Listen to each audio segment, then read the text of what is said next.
Welcome to the Core Connection. I'm Mira Rubin here with you on Enlightened World Network, and today's topic is normalcy. It should be an interesting conversation to be exploring what the standards are that we hold for ourselves and our lives and for others, and that others hold for us relating to this notion of normalcy. But before we get started, let's get ourselves present. Let's take a couple seconds to just settle in. So let's take a deep breath in through your nose and hold it. And imagine clean, crisp oxygen flooding your lungs, flowing into your bloodstream, nourishing all your cells and your organs, and bringing vital life energy to your body and being. And as you exhale any tension, stress, negativity, fatigue. And now let's take another deep breath in through your nose and hold it. And this time, imagine brilliant, bright light, lighting you up from the inside out, illuminating, electrifying, energizing all your cells, all your molecules, all your electrons, and creating a brilliant beam of light from your heart out into the world. And as you exhale any remaining tension, stress, negativity, fatigue. And now let's just gently press our palms together. Softly, softly, softly rub your fingers against your palms.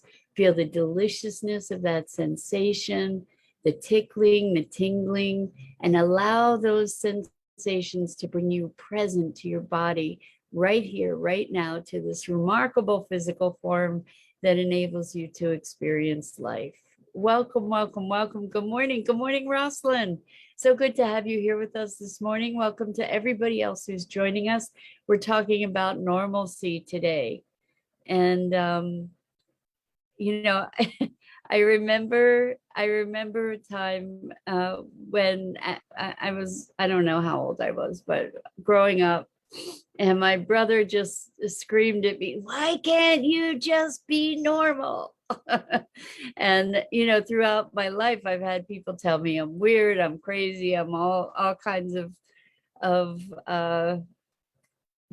deviations from normal. So I wonder about this notion of normalcy and what it actually is for us, how we perceive it, and what kind of things we have normalized in our lives that that aren't serving us, things that we've determined to be normal that we just we've acclimated to, but they're not normal. So I was going to call this session health, because the thing that really brought up this topic of normalcy for me is related to health. And I've had health challenges through the better part of my life, and I've normalized it. And I wonder, like for you, what kinds of things you've normalized. So like, I don't spend, good morning, Andrea. So good to have you here. It's been a long time. Welcome. We're talking about normalcy and normalizing circumstances and situations in our lives that are not necessarily normal. Like we accept things as a norm, and we get to look at how maybe we can challenge these baselines. So anyway, I don't spend a lot of time and attention focusing on my health or lack of health. I have a lot of autoimmune stuff and fatigue, and like, you don't need to know the gory details. Good morning, Tori. So good to have you here with us. Welcome. But anyway, I have a dear friend who is a functional medicine doctor. And I started out the year as part of my setting myself up to win this year. Started out by uh, approaching her to see if she would take me on as a patient, and she did, and we had our first meeting yesterday. And she's just, I adore this woman, and I trust her, which is something that I don't tend to do when it comes to medical people, just because I've had so many very disappointing encounters with medical people where I've had these conditions that just persist. And I know that a bunch of you have medical conditions as well. And I, like I said, I don't put a whole lot of attention on this stuff because it is what it is, you know. And in my conversation with her yesterday, I got to say that I've never felt really well in my whole life that I can remember. Maybe 1 or 2 days where I felt really good, but for the most part, you know, I manage. I manage, you know, how I am, and how my health is or whatever, and I just sort of take it as a given. And that's like been my baseline norm. And it was such a, you know, it was such a, the word that's coming to mind is tease, and I know it's not a tease, but to think that I could actually feel well, that I could actually feel energized, that I could sleep well, that I could, you know, have energy to really function optimally in life, you know, to have energy to do stuff. And I realized that I have normalized my my experience of health, that to such a degree that, you know, I'm like I said, it's not an ongoing, ever present issue. It's just how it is. Like that's how it's been. And to entertain the possibility that it doesn't have to be that way, that there's so much more available, that was really, really eye-opening. And it made me wonder, you know, I had another situation uh, where I live, there, let's say there's not a lot of maintenance for the building in the where I live. And so I've come to normalize that. Like I know how to live with it. I know how to live within the circumstance that's available to me. And and I had somebody pointing out something around that, and I was like, no, it's not going to happen. You know, I've learned how to navigate this situation, and you know, I know what to expect and what not to expect, and where to push the river or whatever. And that knowingness may be holding me in a normal that doesn't have to be that way. Um, and I wonder how we have adjusted our expectations around certain things, um, to to manage, you know, to be able to live our lives as fully as we can around those issues. And so I can see where there's both a benefit and a deficit to our brilliant ability to normalize things, you know, to adapt. That's really what we're talking about, I think, is adaptation.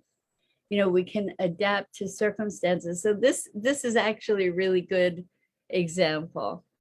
There are a couple really good examples I can think of. One was with my brother. He had a boat, and he had this glassine, which is like a clear plastic covering, you know, for windows and such on the boat, and it was delicate and something that needed to be tended, you know, to be cared for well, so that it wouldn't get scratched or wrinkled or broken or whatever. Anyway, he had it on the floor in his bedroom, and so to get around in his bedroom, you had to walk around this glass scene that was on the floor. And he'd been doing that for who knows how long. And I showed up and I saw that and I said, well, why don't you just put it under the bed so you don't have to walk around it? And he tells that story over and over because it's so funny, like what we normalize ourselves to, right? Another example was when Maggie was here. I have this wonderful night blooming cereus. It's a big, amazing plant. If you have the curiosity about it, go look it up if you want to see like alien plant, alien flowers, magnificent thing. Anyway, it's spelled Cereus, night blooming cereus. And so Maggie went to town on this plant. Like if you remember, if you've been around for a while, sometimes I would have to get up to go chase her to get her off the plant. And she was just torturing this plant, killing it really. And I just didn't know, I just couldn't figure out how to get her to stop going and bothering the plant. And yet the whole time I had these curtains that were, over the window. They were tied back, but they were over the window where the plant was. And one day it just occurred to me, oh my gosh, I can just close the curtain. It's a transparent curtain, so I'd still get light and the plant would be protected and Maggie wouldn't be able to get to the plant to destroy it. And it was like I had normalized the situation with the curtains open so that it didn't even occur to me to close the curtain for months. So we become acclimated to the norm, how things are, and oftentimes we don't allow ourselves to see beyond that possibility. And there are multitudes of reasons, I imagine, for the fact that we don't allow ourselves to see beyond those possibilities. But like sometimes it's for safety, sometimes it's for allowing ourselves to be satisfied. Good morning, Catherine. Good morning. Good morning. So good to have you here with us. Welcome. We're talking about normalcy and how we tend to normalize things. And as a result of normalizing things, we don't tend to buck the system, so to speak, to expand beyond it, right?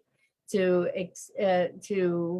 entertain other possibilities beyond what we've accepted as normal. So I think it's so interesting.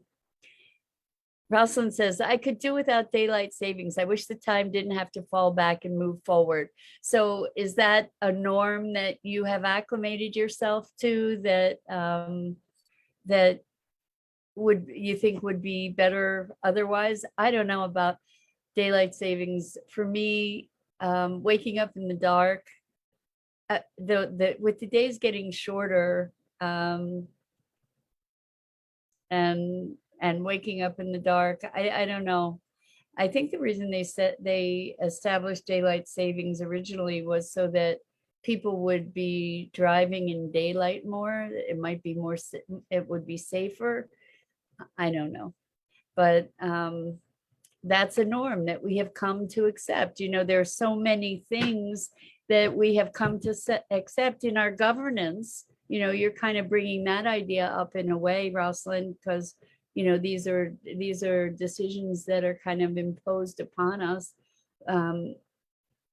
with our expectations of how things are politically. I can't tell you how many people I've encountered saying, oh, well, I can't do anything about that. You can't fight City Hall, kind of thing. And there's a lot of legislation that's being passed and a lot of policies that are being implemented now where we're normalizing a lot of craziness. This whole plague thing has really put us into a state where we're normalizing things like wearing a face covering all the time, like that has has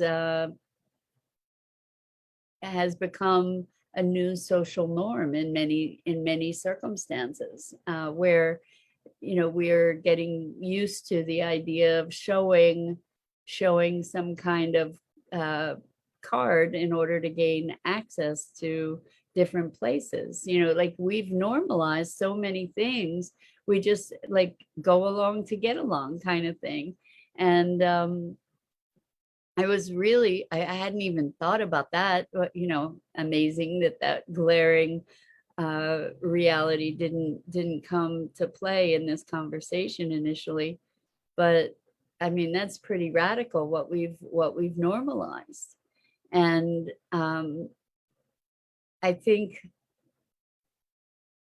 just like me and the curtain, to protect the plant, the curtains are tied back. Why would I think to untie the curtain to protect the plant? And I think that and with my health, like, that's what brought this whole topic up. With my health, it is what it is. I get to live life to the best of my ability, with my health being whatever it is. But the prospect of feeling really good, feeling really healthy, it was kind of outside my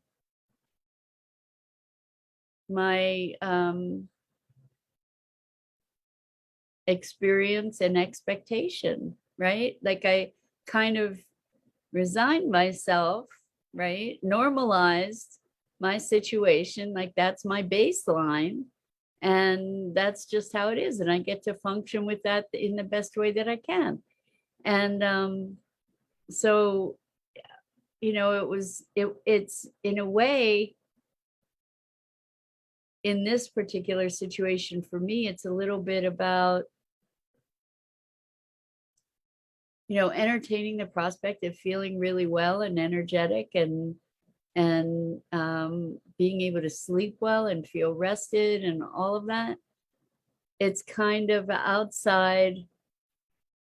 It's so outside my experience for my entire life, really, that I don't know what that would even look like.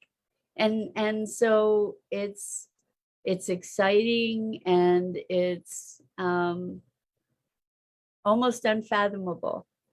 And so, like, in the past, when people have said, oh, well, this will work and that'll work, I've tried so many things with so much hope, that there was a resignation. And to be in a situation where, again, that hope is being rekindled, I can recognize that there's some danger in entertaining possibilities, uh, because what happens if they don't manifest, right? Like, if you get real excited about something and then it doesn't happen, then there can be the disappointment and all of that around it. So Catherine says, people need to think about everything we are blessed with. Yes, trials exist, but I have found you grow stronger within.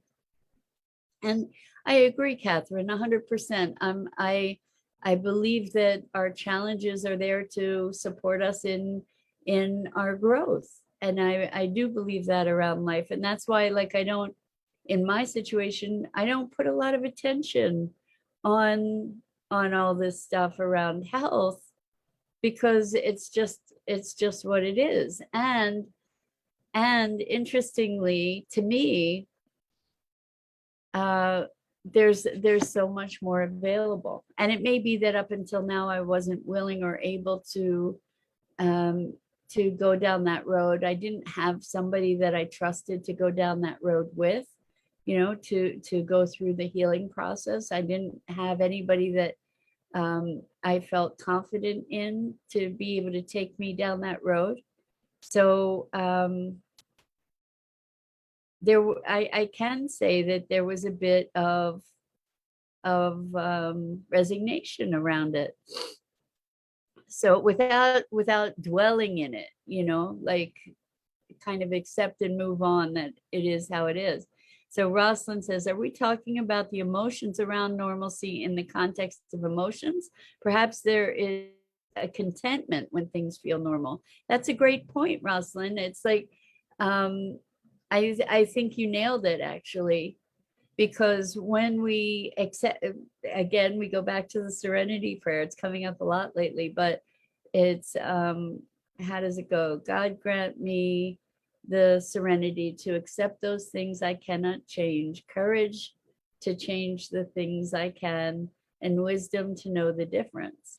And so sometimes we accept things as normal that we could be changing.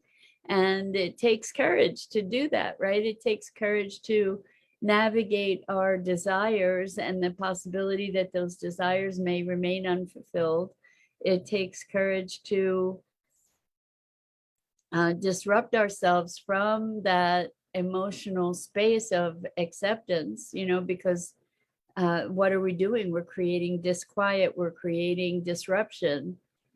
And I think that that's a really interesting balance for us to be looking at, that tightrope and how to navigate that, the balance between resignation, complacency, acceptance, and generative possibility, right? Well, how do we navigate these spaces?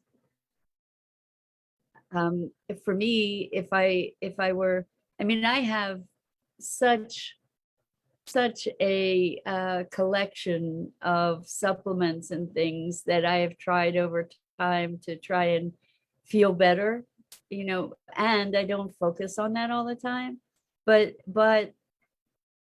I'm still trying to optimize my health, right, on some level. So, like, I don't dwell on it, but I take action to address it in some way, shape, or form. And to be holding out the possibility of actually feeling well and energized, it's like, it's almost inconceivable, and also very exciting. But I don't have anything to compare that concept to, because I've had maybe 2 days that I can remember ever where I felt like on top of the world, physically, mentally, emotionally, just felt great.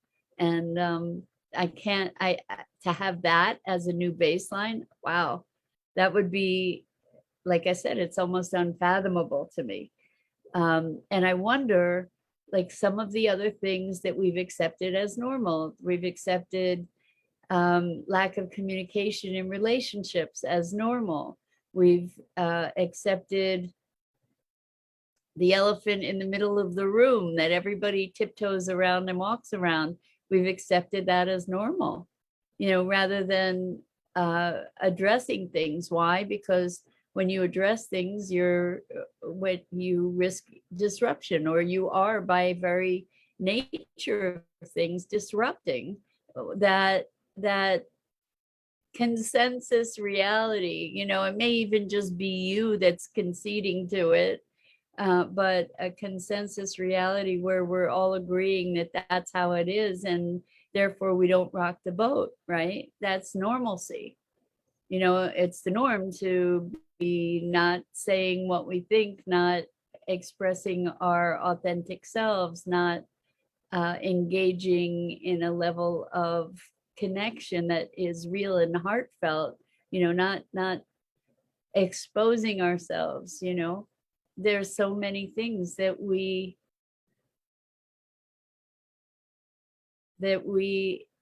accept as the norm.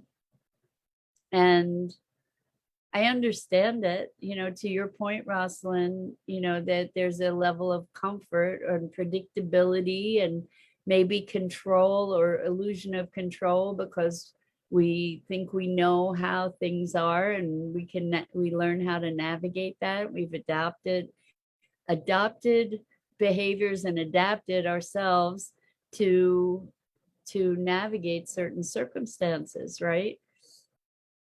And then when there's this norm, we don't have to keep revisiting it. So there's an economy of energy around that as well, right?